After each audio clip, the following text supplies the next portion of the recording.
Namaste, Galactic family. Welcome back to my channel, IndigoAngel. Welcome if you are new, and if you are returning, go ahead and put a like on this video. And yeah, I love you guys so much. Subscribe, hit that notifications bell so you can continue to receive my messages. And hello, everyone. It feels so good to be back on YouTube. I have taken a couple week hiatus off of YouTube. Many of you have noticed and have reached out to me to see if I'm doing okay. And I just want to say thank you to everyone who did. I am doing well. Everything is okay. I have had to handle a lot of personal issues, particularly over the last month. And so between working with clients and, dealing with the personal things that I had to take care of, it just made getting content out extremely difficult. So it's always like itching me in the back of my mind, like scratching me, like make content, get a video out. And it drives me insane because I want to so badly. But I really had to make sure that my own energy was balanced before I jump back on. I don't like to kind of present myself if I don't feel like I am completely whole inside. And I can really actually speak from a place that I don't feel like I'm going to be, I guess, tainted or come from a place of hurt or come from a place of anger or resentment or just distressed. I feel that people can really read your energy and they can see through you. Everyone here is highly evolved. Everybody here is highly empathic. So if you don't got your stuff together, people are going to know it. And so sometimes breaks are necessary.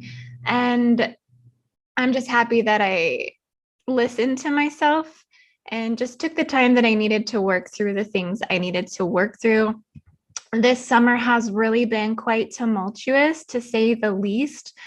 I would say this summer particularly has been probably the hardest summer I've had in the last 5 years, from a personal level all the way into the spiritual and into the galactic realm. So it really did allow me to see what was playing out in particular systems, the Sirian Stargate particularly, because everything really unfolds for me on a personal level the same way it would through the galactic realms. I see through the ultra spectrum, the quantum spectrum, the atomic spectrum, the galactic spectrum, through the events that present themselves in my own personal life. And I can see the atomic reality fields that manifest on subatomic planes within those exchanges.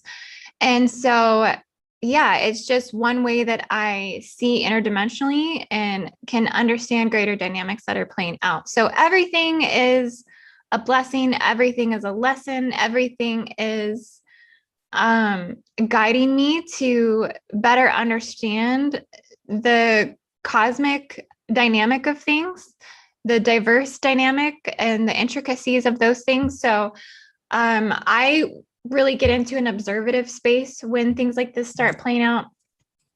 And I really can't even begin to describe to you guys the types of beings I have encountered bringing forth this DAO seal removal session. So if you don't know what that is, please just see my last video. I really go into a lot of detail about that removal session. I really feel that it's triggered the Dracos because I've basically literally have looked Draco dead straight in the face and have vowed to remove its dark agenda encoding and untangle it from the collective webbing through removal technology.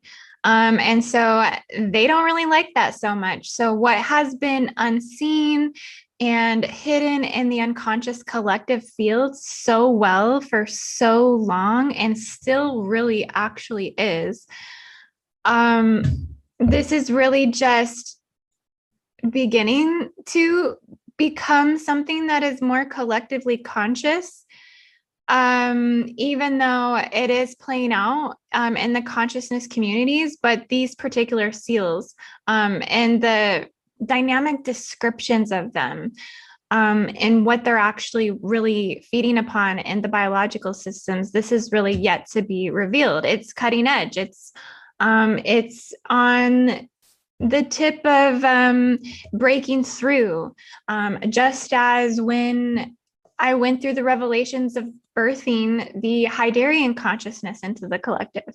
This is similar to that. You can go back and read my original Hydra consciousness writings, and scour the internet for Hydra star system, starseed content. And you're going to see that my content was the original Hydra Starseed content on YouTube. If you go through my playlist, which I will provide for this video today, and I'm not glorifying myself, I'm not bragging, I am not, I'm very humble, and I'm very happy, and I'm very dedicated to the mission of bringing this information forward, because I was chosen to do it. And so I take that very seriously. And I am very dedicated to bringing forth the depth of the truth. But basically, what has been unseen and hidden in the unconscious collective fields for so long now has a crack in its perfect seal, right? There was like this seal that was placed between the Atlantean and the Aryan timelines. It really does fall under the Apollon 666 seal that sits on the side of West Africa. And it's in the base of the spine and the human biology. I'm going to kind of go over that seal, but that's one of the seals that have cracked collectively. That is also allowing us to attain better visibility into the Aryan spectrum.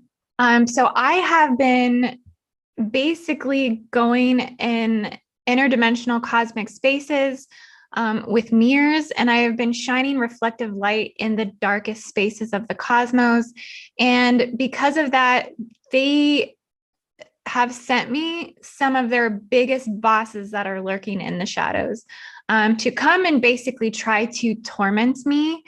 I have encountered Dracos, Draconians. I've encountered some Zetas. I have encountered spiritual entities that I'm going to discuss in this update today. But basically, they don't like it. They don't like that I am exposing them. And so they have really thrown their guns at me. And that's okay, because I will not stop. I have sharpened 30 swords, thanks to one of my good friends who encouraged me to. And I have legions of the divine feminine and ascended masculine who stand with me, with armor and the will to regain the purity of the earth again. And so do not worry about me, guys. I am strong. I am protected by the highest orders of the seraphim and the true guardian racers and progenitors, the Hyderians, the Alphards, the Hydrobians, and many high councils of the occult systems as well. I have a lot of protection, and I am very supported in what I am doing. So and it really was, I was at the peak of this, coming into this information regarding the Stargate of Aden. I really got a lot of deep intel at that time, during the Orion Wars and the portal systems of the Temple Mount and the Kaaba that I was scanning into at that time, which has the most ultra radioactive quantum within these gate systems on the Earth, they are the most radioactive. And because of the technology that is there, that is the most collectively enforced. And it synchronizes so much to the Earth's rotation, to the anti-clockwise spin, which is closest to the quantum of the Earth's magnetic field. So these are hypercharged gates. They are not as rhythmic and cohesive as, let's say, a natural stargate site on the Earth, like Uluru or Stonehenge, or even the Serpent Mound, meteorite type impact sites. Those are still portal sites. They're still gate sites. They're just charged with different alchemical, makeup. But essentially, these gate sites are not as natural. They're man-made. They're man-made according to the gods that they serve, the races that they serve, but they do work cohesively with the geological architectural structure within the energy systems within the Earth. And so because of the actual enforced collective technology, this is what makes them so hyper radioactive. So that's just what I'm trying to say. I hope I'm getting my point across here to you guys. I'm kind of going off on a tangent here, but essentially what I'm trying to say to you is these gate sites are energetically hot. I have been remote viewing the Kaaba. And I'm going to do some remote view sessions also on the Eye of Sahara, what is considered to be Atlantis. At this point, it's kind of stupid to say anything else, I personally feel. But yeah, I'm going to dive into that today. But what I'm trying to say is that if you do decide to remote view or scan into these, I know a lot of people right now are going into these gate sites as groups, and they're having group healings. I know of a few different groups that are doing this type of planetary light work.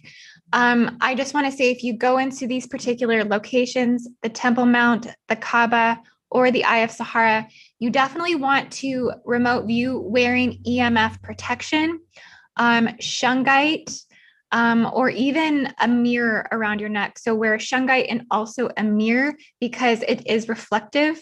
And so you will be reflecting light through that mirror back at things that are hidden in the unconscious realms of those gate systems. Also malachite, I've been guided to wear as well. So I have a big piece of malachite here that has also been protecting me in these remote views. Okay, I've been guided to wear this specifically as it is a shield for the fourth dimensional portion of the body. The fourth dimensional field is where entities, beings, lower forces really like to implant and hook through a lot of different archontic tactics. So you really want to make sure your heart chakra is protected the most. You would also want to protect your pineal as well. But hopefully this is how also the EMF, the shungite, and the mirrors will be protecting the remaining energy field of your chakras. Keep in mind, this malachite is also protecting my 7th dimensional field and my 13th dimensional field, because the frequency from this crystal does radiate out into those dimensions. Okay, so I just wanted to give you guys a tip for remote viewing. But essentially, as I've come into the Sirian gateways, so we're still really in that energy. The Sirian sun starts to slowly come out from behind our sun as we get closer to the Lion's Gate. So I was able to get some firsthand account of the hijacking that is dominating the Sirian gateway. And now, a lot of people feel like this is false light information and intel. But what I'm going to say to that is that many different collective fields, many different realities, many different tangible third dimensional connections that extend from those collective running reality fields are simultaneously existing pertaining to one Stargate system. So there may be many who are expanded off of a much higher timeline within the Sirian quantum. And there's been a lot of trifurcation of timelines. So we have to remember that those trifurcation of timelines are extending from the same gate systems as well. So many people may be experiencing those very expanded diamond light codes, platinum light codes, rainbow light codes, all of these different higher levels of light spectrum that's taking them, beyond the 5D through that Sirian gate. But there are reality fields and collectives of people that are living within the trifurcation systems all the way down into the 1D and the 2D and the 3D. So the realities that I'm speaking of today are not necessarily false light. They are just a different extension and perspective of the same of a parallel of those same higher running realities, so to speak. So I'm really going to get in and talk about that in this update. And I'm also going to talk about the true location of Atlantis. This is a cosmic grid update. This is for the Atlantean grid for the Eye of Sahara. So that's what we're going to dive in today. I'm actually going to be pulling up my map, and I'm just going to take a little drink. This is my raspberry smoothie from Whole Foods. It's so good. If anyone has tried the Nutty Monkey from Whole Foods, now that one is so good because they make it with almonds and almond butter and blueberries. And oh my gosh, that's my second favorite smoothie from Whole Foods. But yeah, it's so good. But we are right now, astrologically, we are well on our way into Hydra season and into the Lion's Gate. So a lot of this tumultuous energy,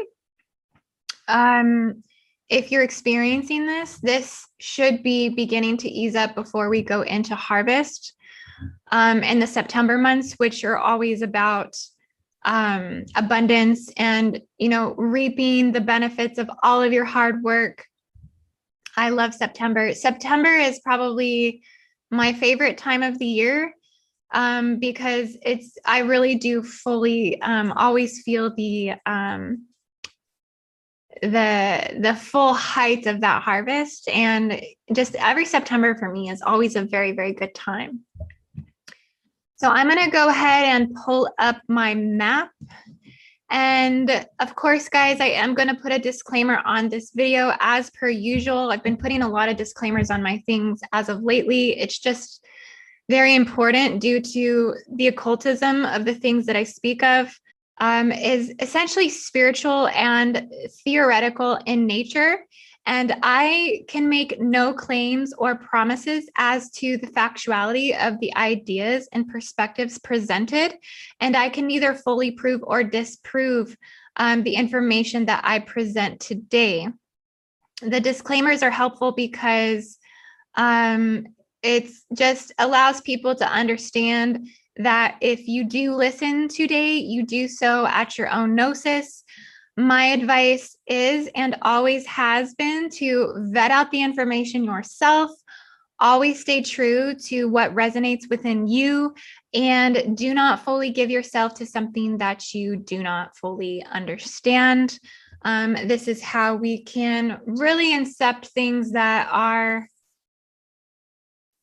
against our own divine will, and against our own gnosis that can separate you from gnosis. Now, nothing that you really get yourself into at the end of the day can hold you eternally, but certain things can hold you in capsules. They can hold you in timelines. They can hold you in a period of time in which they play out within your consciousness, for you to then feed the extensions of those worlds and realms that those teachings or those fallen systems, whatever it is, the Yahweh systems, the Metatronic systems, fallen systems, Archontic systems, whatever it is, they can only hold you for a period of time until you outgrow the system.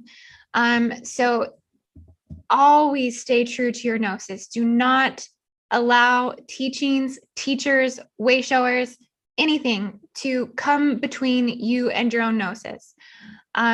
Always make sure that that is the priority. Okay, and the key to listening is to just simply keep an open mind as we move through the information. I will present things in a way that is a representation of what I believe to be as my own truth, according to my own studies, my own higher self guidance, the origins of my genetic ascendancy and my angelic heritage, and what is aligned to my mission on Earth as a galactic.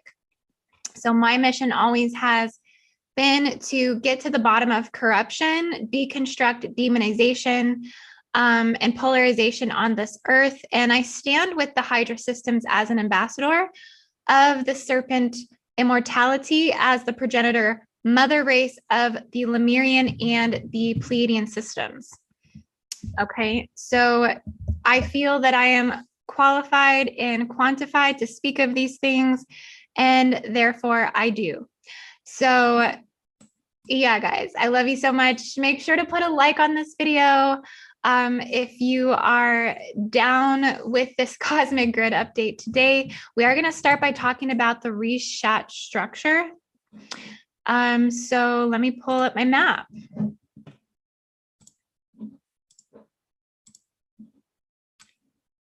Okay, so as you can see here, I did some charting for this video for this cosmic grid update for the Atlantean cosmic grid update. Welcome Atlanteans, welcome Lemurians, welcome all nations to this update. Everybody who's rehabilitating that DNA, welcome. So the Richat structure in Mauritania has basically been brought to my attention as the location of Atlantis. So I'm going to go ahead and zoom in for you guys on the structure. I know many of you have probably seen lots of stuff on this. This is a hot topic in the cosmic community, in the higher consciousness community. I have been asked this several times on John Claude's show about the Richat structure. And essentially, a lot of people have been wanting me to dive into it. So here we go. I'm diving in. And to be honest with you guys, I do feel that this is the true location of Atlantis. And I am going to point out the reasons why I feel this to be true. It definitely looks like Atlantis, doesn't it? I mean, let's zoom in here. I'm on the terrain option here. So you can see that I have different options to customize my map here. Hybrid, satellite. Oh, it's not changing now. But I like to keep it on terrain. But hybrid looked pretty good, actually. Let's stay on hybrid. Okay, so this is the Richat structure. And this has been claimed to be the location of the original Atlantis, because the Richat structure really is the best explanation in comparison to all other considered locations that best matches Plato's explanation of it. And that's important because Plato is the one who basically published the story of Atlantis that was handed down to him through 6 generations of his ancestors from the ancient Egyptians. And I believe he published it in a dialogue between, I guess, 2 characters, Timaeus and Cretus. I did order these books, but I'm telling you, if you get them, you do want to get an English translation or interpretation of them unless you can read Greek, which I cannot. So it does help to have interpretation of it. But Plato does go into a lot of deep description of the city of Atlantis. Now, the Eye of Sahara, or the Richat structure, also I do feel is energetically encoded to the Sirian Stargate due to celestial encoded locations of planetary gate functions, with West Africa particularly having more Sirian encoding. So I'm going to zoom out for just a second. But this is really having to do a lot with the dogons in Mali, also spoke of the Sirian system. So the dogons are down here in Bandiagara. This would be the main city where the dogons are located. So really Mali and Mauritania, not too far from one another. And so it's really keeping the Sirian frequency highly encoded to West Africa, which only makes sense, right? Because now if I zoom out some more, so you see this red line that I have charted that goes all the way through West Africa and up through, it goes through the United Kingdom grid. It goes through, I believe, Norway and Ireland and Scotland and all of these areas, Stonehenge, all of the dragon lines in Stonehenge and Avebury intersect this vertical central pillar. The central pillar is where a lot of the draconian seals were placed, versus the J seals, which were placed on the 70-degree west vertical ley line in North America. But essentially, that pillar is it's the primary 0-point field. It's running straight through the South Pole, and a lot of that Sirian encoding is running through Antarctica, the South Pole, due to celestial alignments, due to, where the Sirius star actually sits in the cosmology. That if you were to look at celestial maps in comparison to Earth maps, you would see that this vertical ley line is essentially runs higher Sirian encoding, probably more than anything else. Also Lyran, also Polarian, also Draco. Those would be probably the primary. Also the four roll stars, the four quadrant hybridization systems essentially would run through this. But Sirius would be really a very dominating celestial radial template to run that vertical ley line. I did put a video out about a lot of this called the Sirian Stargate Grid Update.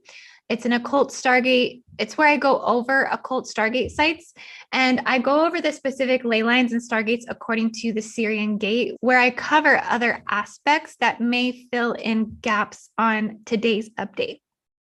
Okay, so I will leave links in the descriptions for that video, and I leave a lot of links in the description on all my videos. So please feel free to check out the links. Everything that I usually put in the description is to assist with better understanding to what I'm talking about now. So if it's in the description, it's related to the video in some way. If it's one you haven't seen, I suggest watching it. Now, the Sirian Stargate, as of now, does seem to be under a tumultuous replay of old and lost world genetic turmoil that plays into the extensive complexity of the Anunnaki and bleeds into the Earth's timelines, which may stay active, as I said before, up until the Lion's Gate. Now, when the Golden Gate is opened up to the Lion's Gate. So that's where basically that's aligning on the Earth. The Golden Gate is a physical location at the Temple Mount in Jerusalem that leads to the physical location of the Lion's Gate. I do believe I charted Jerusalem. I may not have. Oh, I did. Okay, so yeah. The Lion's Gate will actually align here. At the actual Temple Mount, there is an actual doorway, an actual gate called the Golden Gate. This is where the true Messiah is supposed to walk through. This gate leads to the Lion's Gate, which is another door called the Lion's Gate. So a lot of those activations on 8/8 will take place at the Temple Mount. Okay, the Temple Mount is a major stargate site on the Earth. And so a lot goes down there all the time, almost with every alignment, everything that's going on. It's a hot spot. So this is honestly where a lot of cosmic history comes into play. A lot of the conflicts that ultimately led to planetary destruction under the Atlantean timeline, such as the Atlantean Holocaust, the Sirian rebellions, the Luciferian rebellions, the conflicts between the protagonist and the antagonist with the governing Sirian High Council come from the Sirian Anunnaki, the Anunnaki Elohim, and the Jehovian Anunnaki lines. There are many different facets of the Anunnaki, and it was really through the Sirian advanced technology that planetary orbits with Nibiru were altered. Okay, it has to do with the Sirians interfering with this. It has to do with the DNA strands 2, 4, 5, 6, 7, and strand 10, where they were altered. This also came through the Sirian Anunnaki lines. And when the J seals were implanted into the Earth's grid as well. So this cosmology ultimately deeply intertwines with particular planetary gate sites that are running Sirian encoding. And I'm going to kind of talk about how all of this on my map here today is interconnected. Everything that I've charted today, I'm probably going to briefly touch on at some point, some things more than the other, as it pertains to the everything that we are here, essentially. So I want to say that the Kaaba in Mecca, Saudi Arabia, now they carry the Egalian Anunnaki signatures. This would be Aquilan Anunnaki, also Draco hybrids. Now, I haven't brought up a lot of the Draco hybridization as well, but that's also playing out within the Sirian systems as well. So we have that going on. We also have, like I said, the Temple Mount in Jerusalem. They're carrying more of that Anunnaki Elohim and Jehovian Anunnaki. And if we tune into the Eye of Sahara, Mauritania, we have, if this is the true place of Atlantis, we would have High Sirian Anunnaki here, essentially the Poseidon king lines, if this is the true location of Atlantis. Some other locations that are deeply connected to this as well would be the Bermuda Triangle, and also the 70 degree west vertical ley line, which I'm going to have to bring up another map that I've charted to talk about that. So I'll bring that map up in just a minute. So I want to say, if your Sirian gateway this year has been tougher versus any other year, this is why. Because Sirius has been hijacked since the fall of Atlantis. And I know people don't like to hear that stuff because we're a community of love and light. We are a community of, pushing the stories of hope and the stories of healing and the stories of faith and the stories of angels and the stories of the good ETs and the guardians that are here to assist humanity. And I want to be that voice of hope. I want to be that voice of love and light. But the truth is, I am needed to basically expose fallen aspects. I am needed to, I serve more, I serve more impactfully with assisting humanity when I assist with exposing the fallen aspects of things, when I bring the unconscious to the conscious, okay? So that is why I focus my energy here. So this is my light work. I work in the frozen light spectrum, okay? I work where light is not yet visible. Okay, the frozen light in the antiparticle, the frozen light in the dark mother matter templates, the frozen light in the psychic unconscious collective fields of the earth. So this is why I put so much focus here. Okay, these fallen aspects of this system are exposing themselves to be healed, to be cleared, and to be acknowledged, to transcend them. And like the tail end of the dark forces from the Atlantean timelines, they are essentially kicking and screaming as they throw out their last efforts to hang their hooks into the trauma and pain bodies of the earth. Some may feel, like I said before, that this intel is false light intel, but I'm just asking you to simply look at all aspects of the celestial coins. Okay, just like people say Archangel Michael is double sworded, you know, he is also has been seen as Lucifer. Okay, so it's the same thing with the involvement of these star nations and star races, that they are not just the original Sirians. They are hybridized with many, many other different facets of genetics that exist here on the earth. Okay, all Milky Way celestial signatures hold light and dark aspects on Earth due to the fact the universal structure is barred. Okay, Earth consciousness is polarized due to universal consciousness. The consciousness of this cosmic matrix is dual in nature. It's very quadrant because there's 4 rotating arms.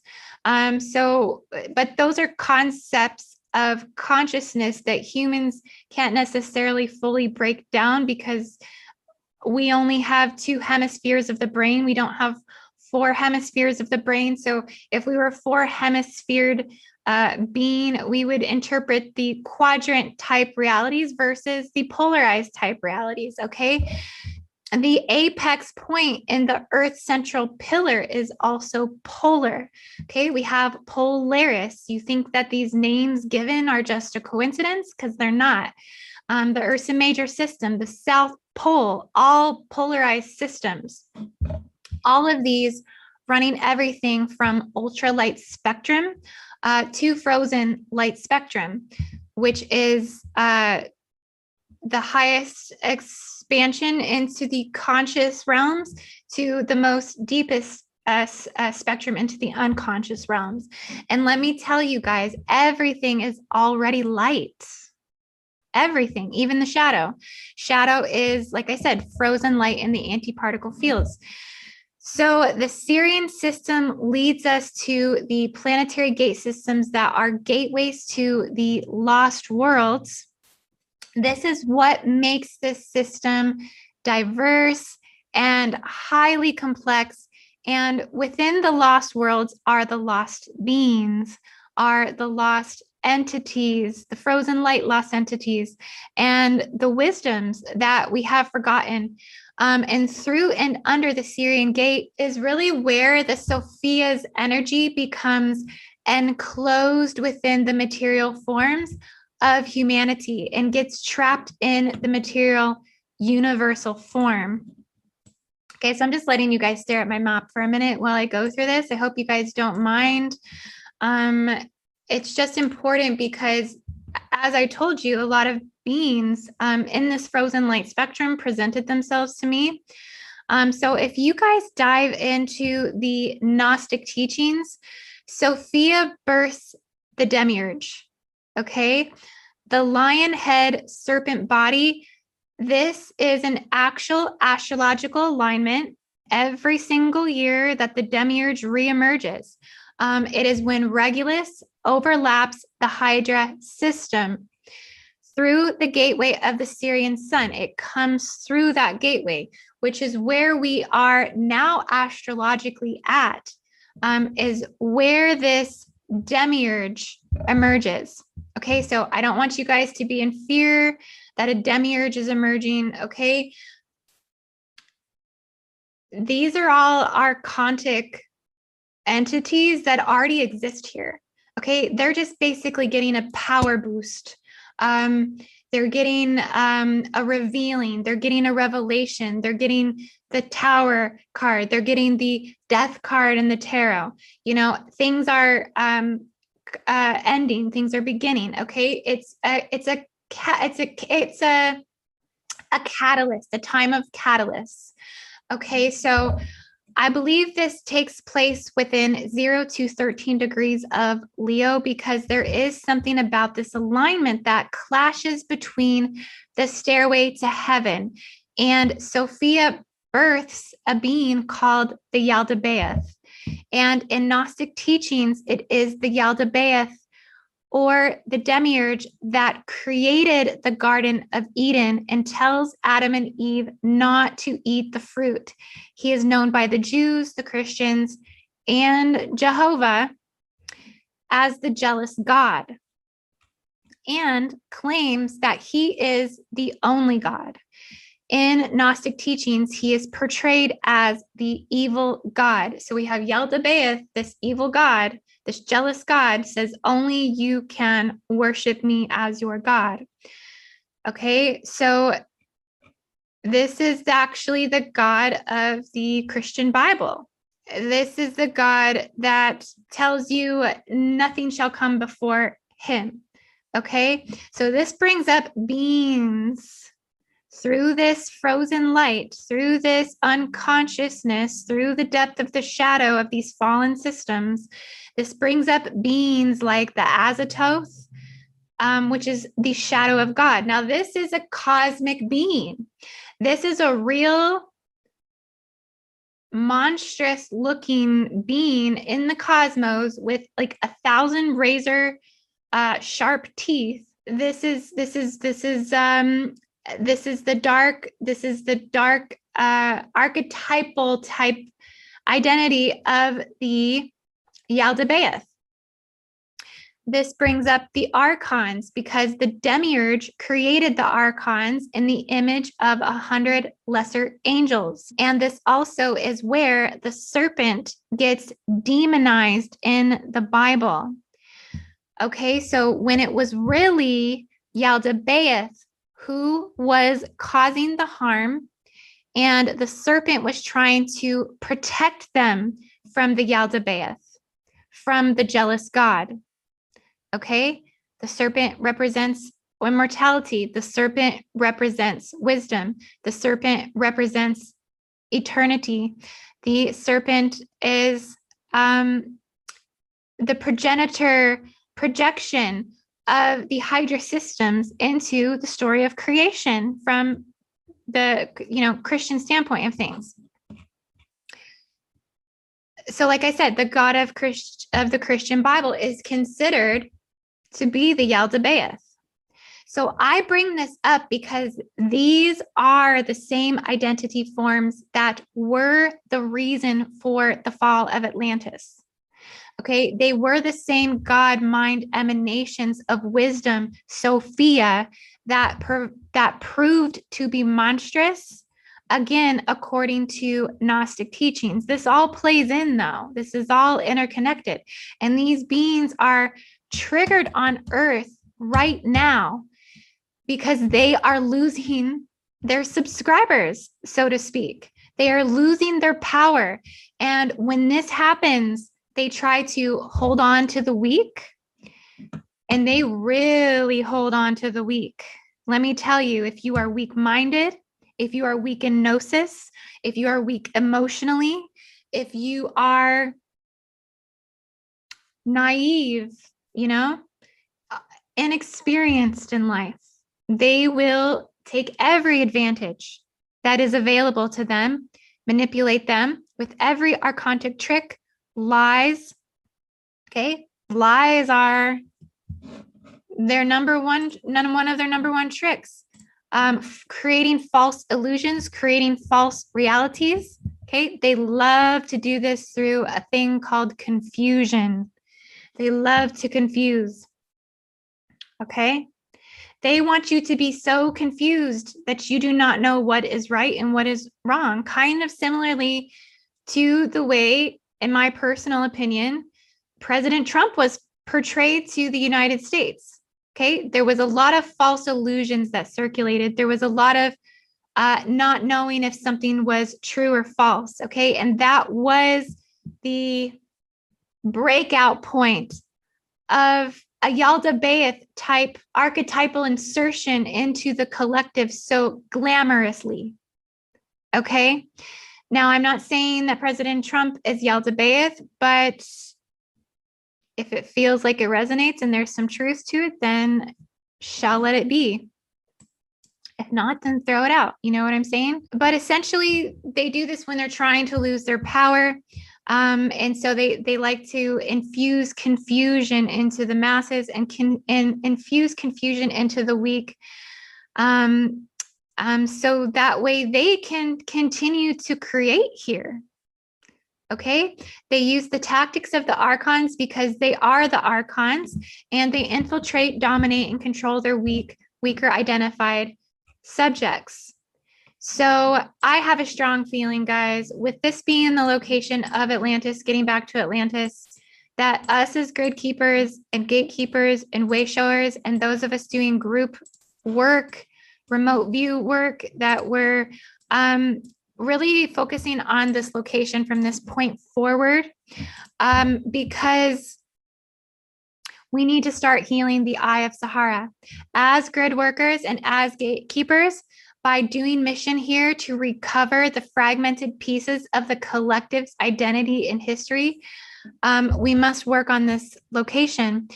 And maybe we're told, guys, that Atlantis sunk in the Atlantic so that we would keep our eyes off of the bullseye target, okay? Searching under the Atlantic Ocean, searching in the Bermuda Triangle, searching in the mountain range in the Atlantic, searching by the Canary Islands, okay? Keeping us far from where it actually is, keeping us from the window of the soul to Africa. Now, Poseidon, according to Plato, was the ruler of Atlantis. Poseidon, the father of Orion. Okay, keep that in mind, father of Orion. The father of horses. Okay, the father of Pegasus. The father of the golden trident. And the father of a set of 5 twins. And of those 5 twins, his oldest son was Atlas. And so Atlas was the appointed king of Atlantis. And I always seen, as I would scan into Atlantis for Akashic record readings, I would always see the trident that would emanate through those carrying cellular memory to the king lines of Atlantis. Okay. And that's why. That is why, because Poseidon, according to Plato, was the founding god of Atlantis. Atlas, his son, was also the legendary king of Mauritania. Okay. And isn't that just so interesting, guys? Mauritania, where the Richat structure is located, an area they call the Maghreb, the region of Northwest Africa, King Atlas was the king of the land of Maury. Now, why would the king of Atlantis also be the king of Maury if this wasn't the location of his kingdom? It just doesn't make any other sense to me. I mean, if there's an X on something that says this is it, would you think otherwise? I mean, it's kind of very blatantly clear, I think. So I do believe that's also why this mountain range up here, so this mountain range here, but these are the Atlas Mountains here. So this entire mountain range here is named after Atlas, the king of Atlantis. I do believe that this was the Strait of Gibraltar here. These were the Pillars of Hercules. Okay, so this is what actually separated Atlantis from Athens. Okay, and so this whole northwest portion of Africa was Atlas's domain. Plato also described Atlantis as a massive formation of centric circles alternating between land and water. So if we go back to Mauritania, and we zoom in, I mean, this is the only thing geographically on the Earth that actually matches that description of what Plato is describing, concentric circles alternating between land and water. And if, like I said, if you zoom into this structure, that is exactly what Plato described. I even think Herodotus, which was another philosopher important to Plato, I haven't done a lot of research into Herodotus, but I believe I saw something where he also quoted somewhere, even agreeing to and stating the Richat structure was Atlantis. And how Atlantis could have sunk is it may have been from a meteorite impact. So there's a lot of speculation on that it could have been from volcanic activity. But I'm going to zoom out real quickly because I want you guys to see something. Okay, I want you to look at the land here. So you see this dark area here that goes down. So this really looks like a waterway or a water canal that used to be filled. And so it does look like water used to fill this area up into this part of the land. And now if you look even further here, expanded out around that site, you can actually see how the continental shelf actually tilts down into the Atlantic Ocean. So why I'm pointing that out is because this location here, this number 1 little paddle, little green paddle, my cute little green paddle. This is the Tenomar crater impact site. So I want you to just look at this potential here. You can actually see here, because I'm on my hybrid terrain settings, that the land visibly slopes down into the Atlantic. It almost looks like the entire continental shelf got knocked down and sloped and spilled into the Atlantic Ocean. So this could have happened from a meteorite impact. It could have happened from the Tenomar impact here. And I'll zoom into this for you guys. This is I think I drew a circle around it. But this is the impact site of the Tenomar impact. Okay, so that's a pretty big impact site that could have knocked a continental shelf off its stability. You know, why is it that this whole part of the land looks like, I mean, that's crazy. You can really actually see that. And you can see it on Google Earth as well, that it looks like the entire land formation slopes down into the Atlantis. And you guys know meteorite impacts are notorious for ends and beginnings. That's what they do here in the system. That meteoric consciousness I was on last month, that's what they do. They create and they destroy. They are our genesis. And we are all, you know, using them as spaceships essentially to get here, to get our protein identity, our genetic identity here to Earth. So you can really see actually, like I said, that sloping of that continental shelf. It's just freaking incredible. Like that is what convinces me right there. If there's anything else I've said today, it is that. Now, another interesting fact is that when the Richat structure is studied by archaeologists, they also find a metal called orichalcum. And it was a discovered metal only second to gold in value. It's like a gold color bronze. Well, I guess Plato's description of Poseidon's temple was covered in orichalcum all over the pillars, which contained Poseidon's laws and records.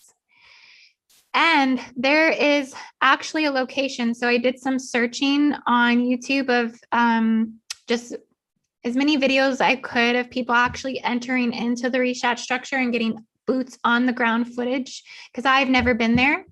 I've only talked about visiting there with a good friend who's kind of fallen out of that loop of wanting to go and film there. So I don't know if that's still in the works at any point, but I would love to go to the Richat structure and film art. My gosh, that would be such a dream come true. I'm putting this out into the universe. I'm speaking it. I'm manifesting it. But essentially, there is, in some of the videos I've seen of people on foot at the Richat structure, they actually believe there is one like building type hut thing there that they do believe to actually be the original temple of Poseidon. So that's interesting. And you have to know too that Poseidon also was a very jealous god, a patriarchal god. He was known for raping women. He was known for taking things that he wanted. He was the one who raped Medusa on the floor of the temple of Athena. And not only was Medusa raped by Poseidon, but she was then punished by Athena. And also, it's also said that he raped Demeter as well. So he was a lustful god. Okay, setting this tone for Atlantis as the founding god. Okay, he sounds a little bit like a Yaldabaoth to me, if you ask. That there was really not this level from when Atlantis was founded of being able to control desires. Okay, sounds like they needed a little bit of Shiva's energy up in there. Okay, give them all a little bit of self-control. So it's setting a tone that really resembles the archontic and demiurge-like identities. Now, I don't want to sit here and say that all Atlanteans are archontic and demiurge, right? Because there was a time in Atlantis where things were harmonious. There was a time in Atlantis prior to the fall that there were, higher technologies and beautiful, magical, spiritual attainment and, crystal power, crystal temples, crystal magic, and, fifth dimensional harmony, and all these beautiful higher ascended things. Like, this was the original Atlantis, but something crept in. Something happened that basically became the demise of the city of Atlantis. And according to Plato, the Atlanteans were actually the antagonist to the Athenians. So the Atlanteans are the ones who attacked the city of Athens. Okay, so they weren't like the good guys in the story. They were the bad guys. Again, I just want to talk about this location here, the Strait of Gibraltar. Up here was supposed to be the Pillar of Hercules. So when you look into Plato's account, when he's talking about the Pillar of Hercules, he's talking about this strait. Essentially, this represented the division between the Atlanteans and the Athenians. This fact doesn't actually support the Mauritania location of Atlantis. This actually more supports the Atlantic Ocean theory. So this is why I kind of drew, if there was an Atlantis actual land island, it would have been probably around this location here. Basically, that's one contradicting aspect of it, is that the Pillar of Hercules would support more of an island off to the side here. If there was an actual island of Atlantis that sunk, it would be over here. But overall, you guys, Sirius is a universal gate system. So most of us have used it here on Earth. Okay. Most of us have used it as an access point at one point in time for portal passages. So, I mean, I have very strong Sirian marker in my midheaven, 5 degrees Sirius. I'm right at culmination. Okay, so I'm very much a Sirian, as well as a Hydra, as well as an Arcturian. Okay, so this goes true for all beings, really, accessing the Earth during ascension cycles. and incarnation cycles that they would have used Sirian gates. So, if the Richat structure is running Sirian gate templates, then this would be one way all collective memory of Atlantis is imprinted into not only the Earth's race morphogenetic field, but the portion of the monadic collective memory that integrates into each one's consciousness through predetermined biological ascension markers and codes.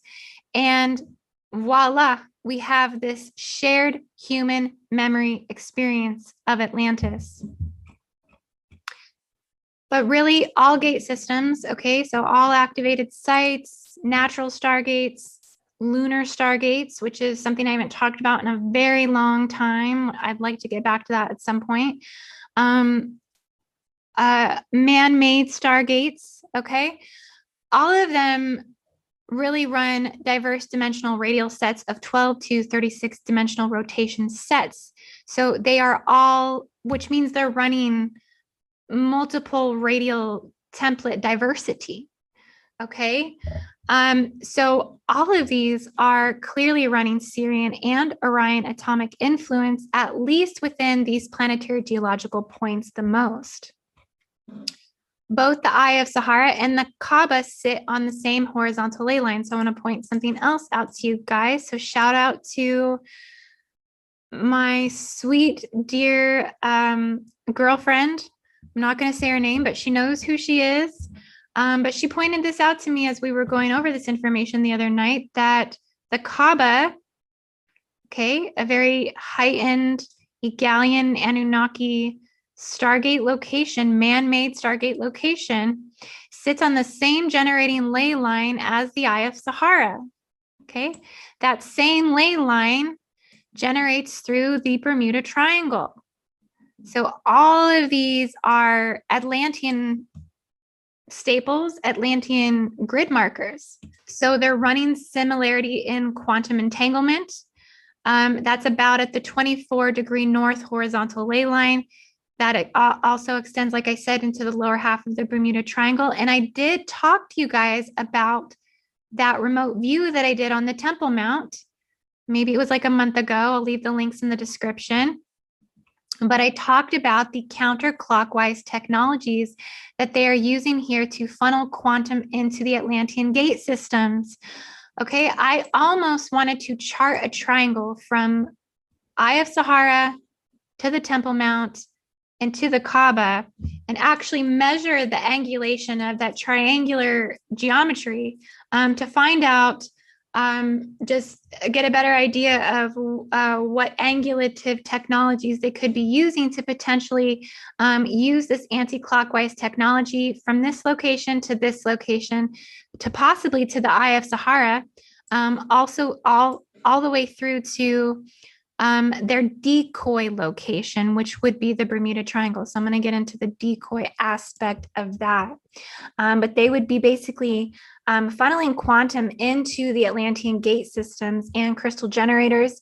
And they're doing this most collectively and most forcibly at the Kaaba, as we have those 7 million Muslims that circle the Kaaba in the anti-clockwise motion. That is very much spiritual Stargate technology being used at those sites. And it's literally the site on the same ley line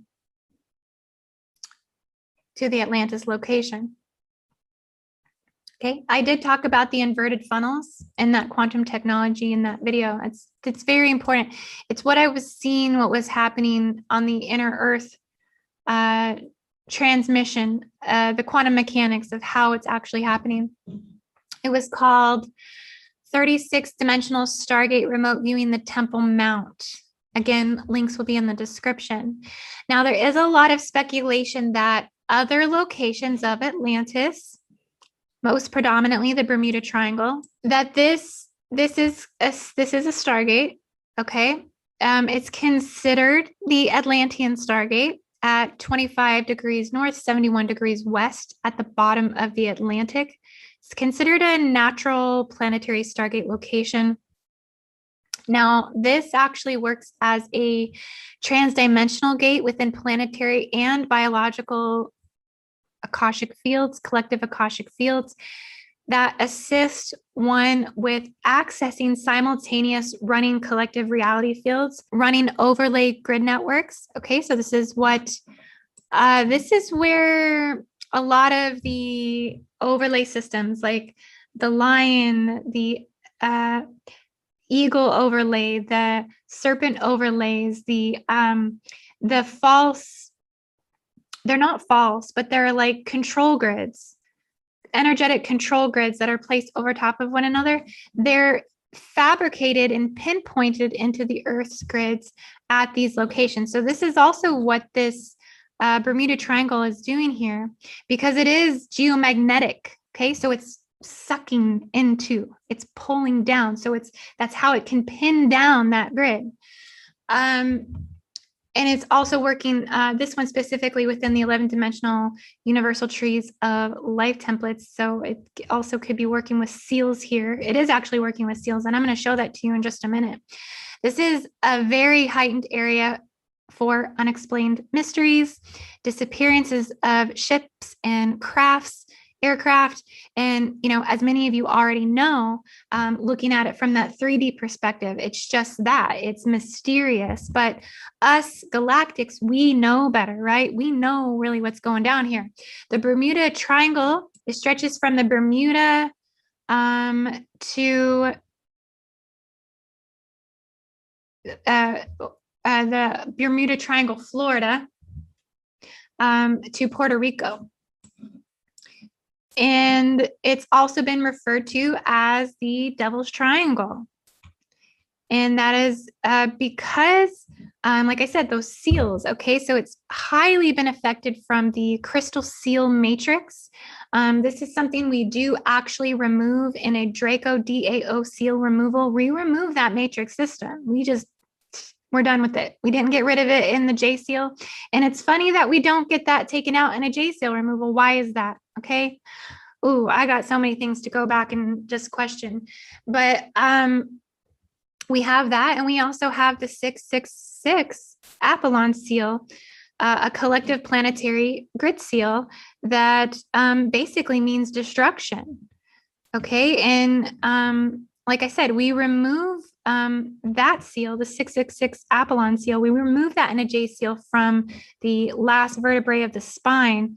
But this seal globally, planetarily, biologically, if I'm making sense anymore, in the Earth's grids, essentially, and my voice is starting to get a little hoarse. I have not gotten on and spoken in a while, guys. And I had so much to say. So I'm trying to drink my smoothie here a little bit. But essentially, that 666 Apollon seal, I put a marker right here. It sits right here off the western coast of Africa. Now, why is that? Why is it that we have a seal here? It's like these are the true locations of Atlantis here.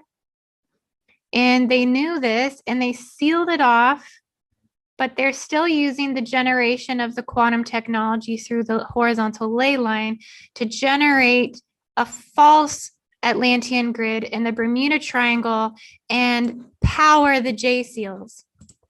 That's what I think is happening. Okay, that seal has been placed to hide the distortions corrupted within the entire bigger picture of Atlantis. The ley line that upholds the planetary J seals goes through the western tip of the Bermuda Triangle. So my hunch is that the Bermuda has been altered and placed as a decoy location, tampered with, and was the Stargate used to implant the planetary Jehovian Anunnaki seals. Ay, guys, look at this.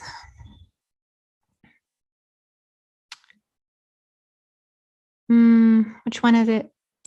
Is it my black grid? Yes. Okay, here we go.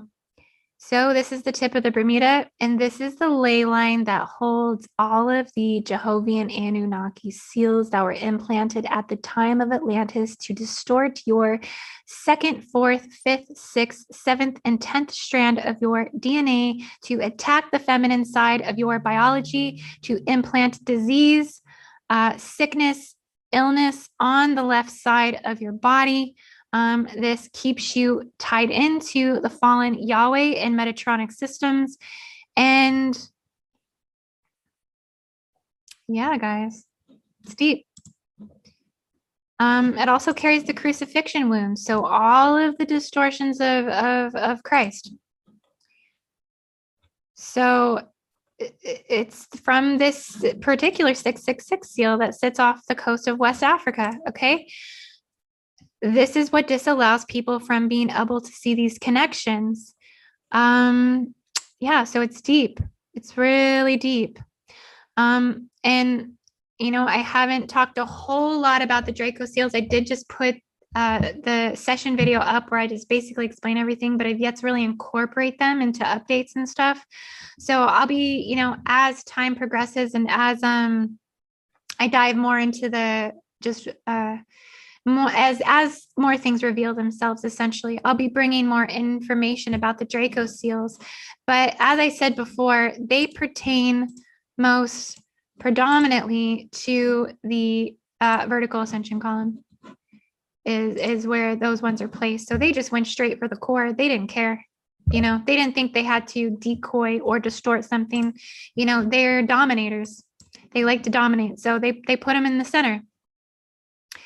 They did it in the South Pole. They did a lot of manipulation in the South Pole. That's one of the primary places where Draco's manipulated: Rome, Germany, the UK. And as you guys know, I am currently doing J seal removal sessions, Draco DAO seal removal sessions. And I have so far gotten incredible, amazing feedback. For those of you who have already had this seal removal session with me, a lot of people have come back after the fact and have just been like, wow, thank you so much. That was so powerful. And just the results seem to be very impactful, even more so than the J seal removal. So I just want to thank you to everyone who has gotten these seal removal sessions with me and has given me this incredible feedback. If you're interested in having a J seal removal or a DAO seal removal, you can find that on my website, IndigoAngel222.com. And I do highly recommend that you do the J seal removal. You need to have had done the J seal removal first. But yeah, back to my grid. There is definitely a lot of heightened geomagnetic activity in the Bermuda Triangle. I'm a little all over the place, guys. I'm sorry. I'm just happy to be here. I love you all so much. I really do. That the heightened geomagnetic activity, this is left over from crystal technology from Atlantis. Edgar Casey talks a lot about this. And he talks about there being a submerged rock formation known as the Bimini Road in the Bahamas that would lead to the discovery of Atlantis as well. But again, I think they were going off of those decoy systems. I really don't feel that the Bermuda Triangle does actually match Plato's description. And I feel like it's important to go by Plato's description. He was the one who published this information, even if it was handed down from the ancient Egyptians. He brought this forward. Okay, so he's the reason that Atlantis is in the conscious awareness of everyone. And, he gifted it to humanity in his books. Like I said, Timaeus and Cretus, they essentially break that down. Now, another interesting connection is in the Voyagers book with Ashiana Dean. Love her work. Essentially, but you do have to be careful with that literature because there's just a lot in that if you're not careful, it can really separate you from your own gnosis. So there's a lot of good intel in the book, information in the book, but you do have to stay, like I said, stay true to your own gnosis when you read that book. But essentially, she talks about the Sirian Stargate being in Moscow, Russia, right here.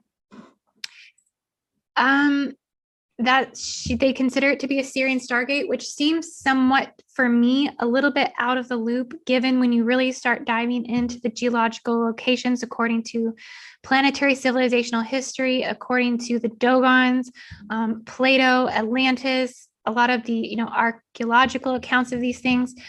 But what I find interesting about this supposed Sirian Stargate is I do feel that it may be the child born of these systems. So it's like Sirian's child, Sirian Stargate, the Sirian Stargate child, the love child. Because if you look at kind of what Russia's doing right now, they're working heavily with the Pegasus systems. And Pegasus was the child of Poseidon. Russia's working heavily right now with those spyware programs that are called the Pegasus system spyware programs. So there's a lot of coalitions with Pegasus. And I definitely feel that Pegasus is working on the side of light and Pegasus is working on the side of dark. Pegasus is definitely in coalitions with the fallen aspects of Sirius. And Pegasus, like I said, is the child of Poseidon, born from Medusa, a rape victim. So we wonder why these systems have turned dark. We really have to begin to look at the energy signatures and which things were originally founded. That is going to ultimately lead to its fate of what that represents here on Earth. So if you guys haven't looked into this Pegasus spyware stuff, I'm sure I will at some point because it's something that's kind of pulled me in. But yeah, so I'm done with this update today, guys. I love you all so much. And if you are interested in doing self-TAO seal removals, you can find those videos actually on my Patreon. So patreon.com/IndigoAngel. I have JSeal self-removal videos, also Draco seal removal, self-removal videos. And you can get on my Patreon for $11 a month, which is a cheaper way for you to get the information and get the removals without having to spend so much on the removal sessions, doing the interactive sessions. But I do highly recommend the interactive sessions because it is just much more powerful to go in and do psychic surgery between two people. And it's just a lot more powerful that way. But if you're on a budget or something like that, please try the Patreon $11, $11.11. And I also have a $44.44 package as well, where I offer one-on-one sessions once a month to work on anything that you would like to work on in terms of your spirituality, your consciousness, psychic abilities, remote viewing, everything. We cover it there. Also, I'm still running services, IndigoAngel222.com. You can find everything on the front page. And yeah, guys, so I love you all so much. I will be back soon with another Cosmic Grid update, and y'all take care.